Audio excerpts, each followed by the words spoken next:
Friends మీరు చూస్తున్నారు సూర్య tech. Friends ఈ వీడియోలో మనం NavBar Animations అనే ఒక అప్లికేషన్ గురించి తెలుసుకుందాం. ఈ అప్లికేషన్ మనకి ఏమవుతుందంటే ఇక నావిగేషన్ యానిమేషన్స్ అనేది క్రియేట్ చేస్తుంది. సో మీరు నా లాస్ట్ వీడియోలో చూసినట్టయితే నేను ట్యాప్ చేస్తుంటే ఇక్కడ యానిమేషన్స్ అనేవి వస్తూ ఉంటాయి. సో ఈ అప్లికేషన్ మనకి అలా వర్క్ అవుతుంది. మీరు ప్లే స్టోర్లోకి వెళ్ళి NavBar Animations అని టైప్ చేయండి. మనకి ప్లే స్టోర్లో మనకి NavBar Animations టైప్ చేయగానే మనకి యాప్ ఐకాన్ ఇలా చూపిస్తూ ఉంటుంది. ఇక్కడ ఇన్స్టాల్ బటన్ ప్రెస్ చేస్తే మనకి యాప్ మొబైల్ ఇన్స్టాల్ అవుతుంది. యాప్ ఓపెన్ చేసిన తర్వాత మనకి ఇలా చూపిస్తూ ఉంటుంది. Tap here to activate NavBar Animation అండి. ఇక్కడ నెక్స్ట్ మీద ప్రెస్ చేసుకోవాల్సి ఉంటుంది. కింద మనకి tap on one of the packs to select the animation to be display ఉంటుంది. గాట్ ఇట్ ప్రెస్ చేసుకోవాల్సి ఉంటుంది. తర్వాత దీన్ని ప్రెస్ చేస్తే మనకి ఇది ఇనేబుల్ అనేది అవుతుంది. ఇది మనకి ఇనేబుల్ అయిన తర్వాత ఇక్కడ మనకి చూపిస్తూ ఉంటాయి ఇలాగా. సో ఈ సింబల్ ఉన్నవన్నీ మనకి పెయిడ్ సంబంధించినవి. సో వీటిని మనం యూజ్ చేసుకోలేము ఈ యానిమేషన్స్. కింద మనకి ఈ సింబల్ ఉన్నవి ఫ్రీగా యూజ్ చేసుకోవచ్చు.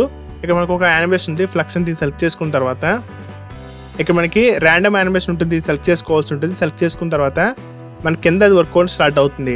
సో ఇది ఎలా వర్క్ అవుట్ తెలుసుకోవాలనుకుంటే ఏం లేదు, దీన్ని ప్రెస్ చేస్తే మీకు యానిమేషన్ వస్తుంది. మీరు చూసినట్టయితే కింద సో మీకు చూపిస్తున్నాను. ఇక్కడ దీన్ని ప్రెస్ చేస్తే కింద మనకి యానిమేషన్ వచ్చింది. సో మళ్ళీ దీన్ని ప్రెస్ చేస్తే మనకి ఇప్పుడు ఇంకొక యానిమేషన్ అనేది వచ్చింది.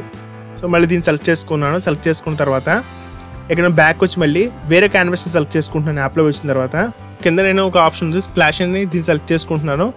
కింద మనకి ర్యాండమ్ యానిమేషన్ సెలెక్ట్ చేసుకుంటాను. సెలెక్ట్ చేసుకున్న తర్వాత దీన్ని ప్రెస్ చేస్తే మీరు చూసినప్పుడు యానిమేషన్ మనకి క్లారిటీగా తెలుస్తుంది. సో దీన్ని ప్రెస్ చేస్తే మనకి ఇప్పుడు యానిమేషన్ వస్తుంది. ఇలాగా మళ్ళీ ప్రెస్ చేద్దాం. ప్రెస్ చేసుకున్న తర్వాత మనం ప్రెస్ చేసే కొద్దీ యానిమేషన్స్ మారుతూ ఉంటాయి. సో ఇప్పుడు ఇంకొక టైప్ యానిమేషన్ వచ్చింది. దీన్ని ప్రెస్ చేస్తే మనకి ఇప్పుడు ఇంకొక యానిమేషన్ రన్ అవుతుంది. సో ఇలా మనం NavBarలో యానిమేషన్ అనేది పెట్టుకోవచ్చు ఈ యాప్ని యూజ్ చేసుకుని. దీన్ని ప్రెస్ చేస్తే మనకి ఏమీ రావు. సో మనకి ఏంటంటే ఈ ఆప్షన్కి మాత్రం మారుతూ ఉంటాయి. సో ఇప్పుడు చూస్తే మనకి వేరే వచ్చాయి. దీన్ని ప్రెస్ చేస్తే మళ్ళీ సో మనకి వేరే వచ్చాయి. ఈ వీడియో కానీ మీకు నచ్చినట్టయితే ఈ ఛానల్కి సబ్స్క్రైబ్ బటన్ ప్రెస్ చేయండి. ఈ వీడియో మీ ఫ్రెండ్స్కి కూడా షేర్ చేయండి. Thank you for watching this video.